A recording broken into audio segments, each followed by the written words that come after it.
Agriculture Minister Zulfikar Mustafa visited several flooded areas on the east bank of Demerara at the weekend and oversaw installation of drainage pumps, including one at the Peters Hall sluice, which is expected to complement the sluice to assist with draining flooded areas. Mustafa explained that already their efforts at addressing flooding are bearing fruit. However, he noted that the factors such as empty lots with blocked drains have not helped matters.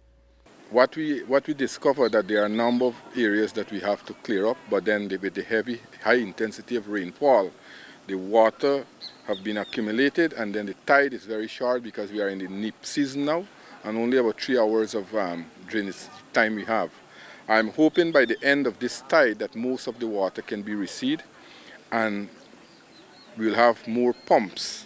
We don't have these large pumps that residents want, but we are putting other pumps, tractor pumps and other pumps so that we can complement the drainage system. Mustafa, who was accompanied in his visits by NDIA Chairman Lionel Wordsworth, engineers from the NDIA and other officials, meanwhile detailed where the pumps were installed. He also committed that his ministry will be conducting massive drainage and irrigation works along the East Bank.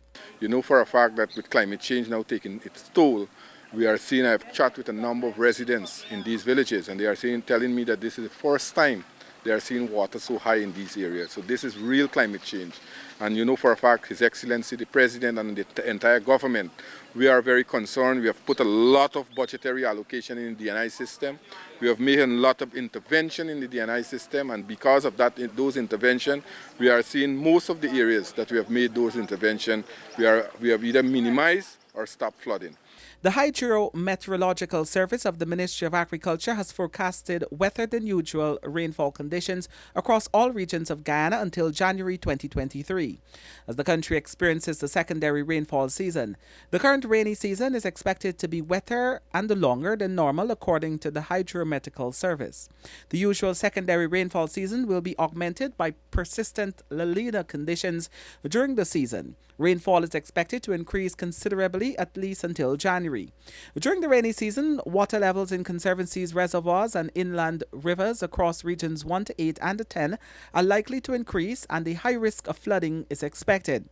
It was only recently that Prime Minister Mark Phillips urged persons in low-lying and flood-prone areas to take precautions in the coming days as Guyana continues to experience heavy rainfall.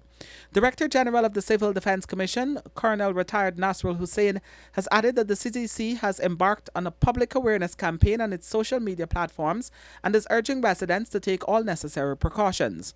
Meanwhile, residents countrywide are urged to take precautions where necessary and to report any impacts to local authorities for the National Emergency Monitoring System on telephone numbers 600-7500 or 226-1114 at any time.